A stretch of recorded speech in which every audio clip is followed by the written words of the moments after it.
Minnesota State Senate. A few things about Jerry. I'll try to leave most of the time for him.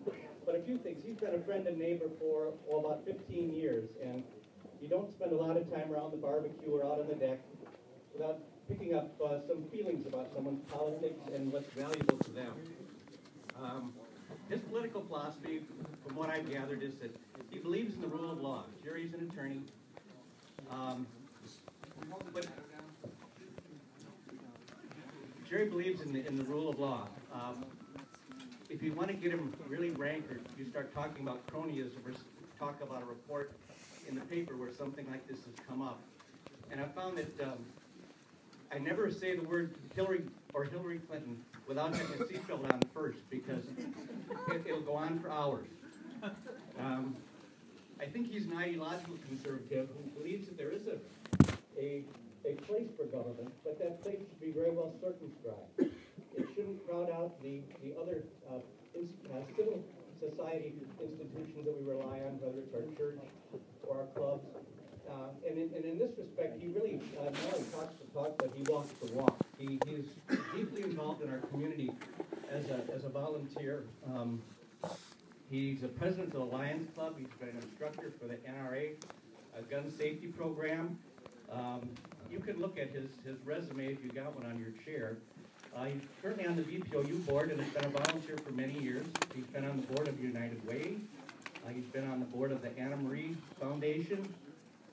And he's been an adjunct professor at St. Cloud State, as well as a dozen other things that you'll see on your list.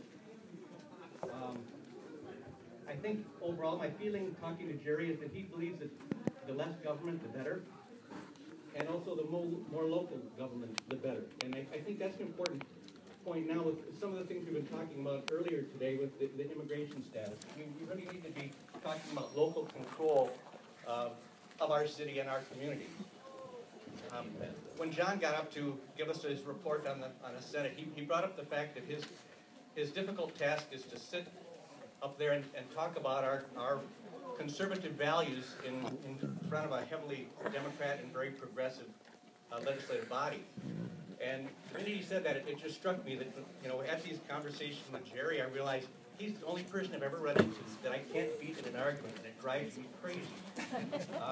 But he's also got an excellent resume to be a state senator for us. I think he uniquely fits our very conservative Senate district. He's a former Marine officer and a Vietnam vet. He went to William Mitchell Law School and became a lawyer. While there, he was editor of the Law Review and became a lawyer for 32 years. During this stint of 32 years, he also served as a city attorney for the city of St. Charles. So there is some experience dealing with government. After he became a reformed attorney, he tackled the American dream. Just like what you hear about, he built a business out of his garage that became a very successful business that we're all familiar with, Lake Maps. Most of us here have seen Lake Maps or use Lake Maps, and that's a company that Jerry built almost by himself in his garage, and became a very successful company here in St. Cloud. So overall, I think Jerry would be an excellent advocate for faith, family, and freedom, and for smaller government here in Minnesota. So it's my pleasure to nominate Jerry Relph as our SD14 Senate candidate.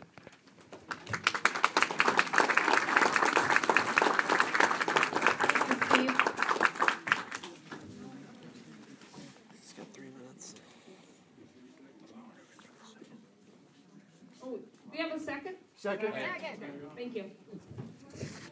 I'm going to second that motion, and I'll be very brief. Steve did a great job of telling you about Jerry.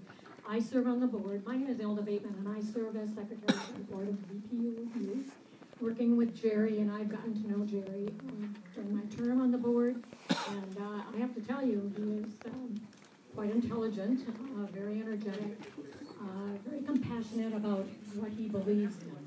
And he would serve you very well as senator. Thank you. Thank you, Ilna. All right, and now we shall hear from Jerry Relph. It's kind of a crazy setup, so I'm going to stay behind here so I don't trip and fall off the stage. Hopefully I won't trip on anything else either. I just want to say, first of all, thank you for all being here. It shows that you have some concerns about our government. You've taken time out of your busy day on a lovely spring afternoon, and I want to thank you. Next, I want to recognize all of our veterans, especially those who are here in the audience. I want to thank you for your sacrifices and your service.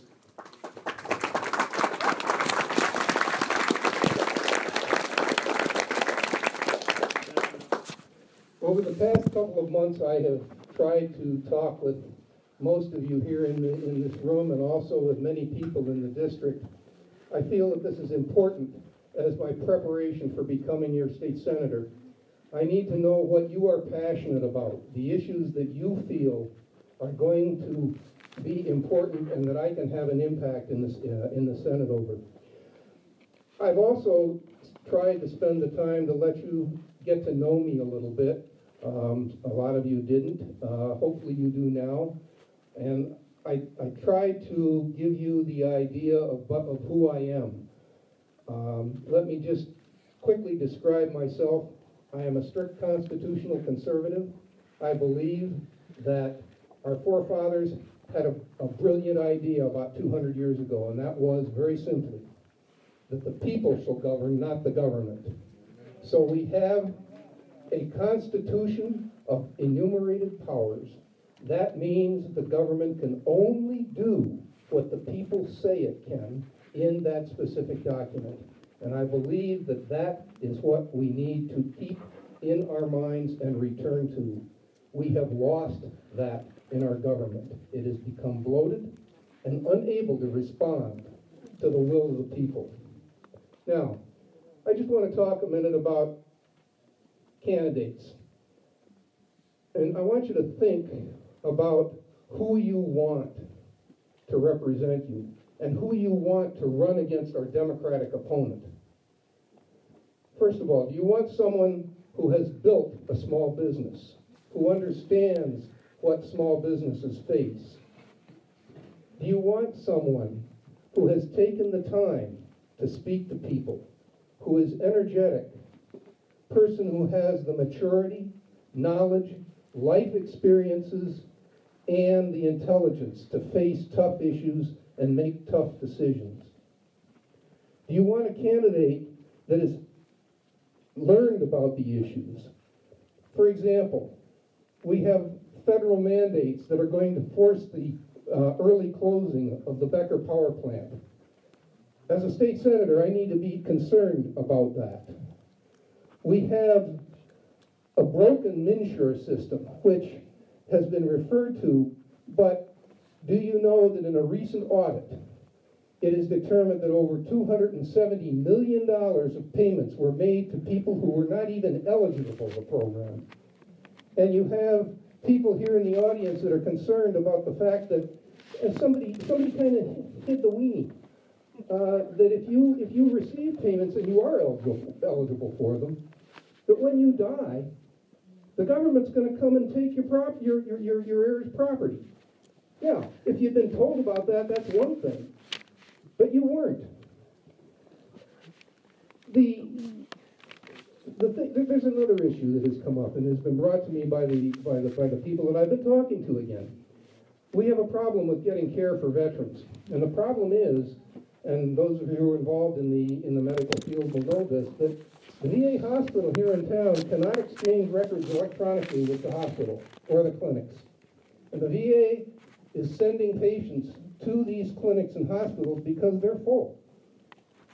Now, that's something we can do something about at the state level. I intend to do that. We have an education gap here.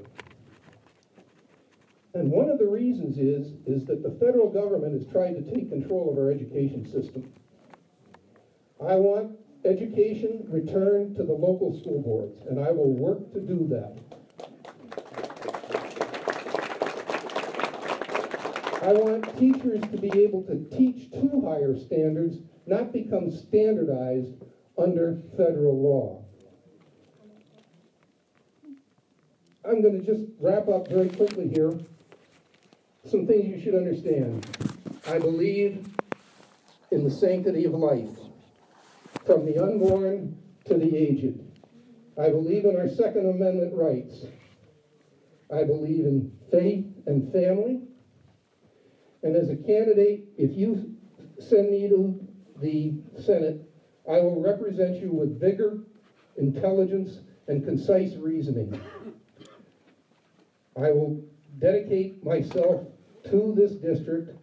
I will campaign energetically. I humbly ask for your support. Thank you very much.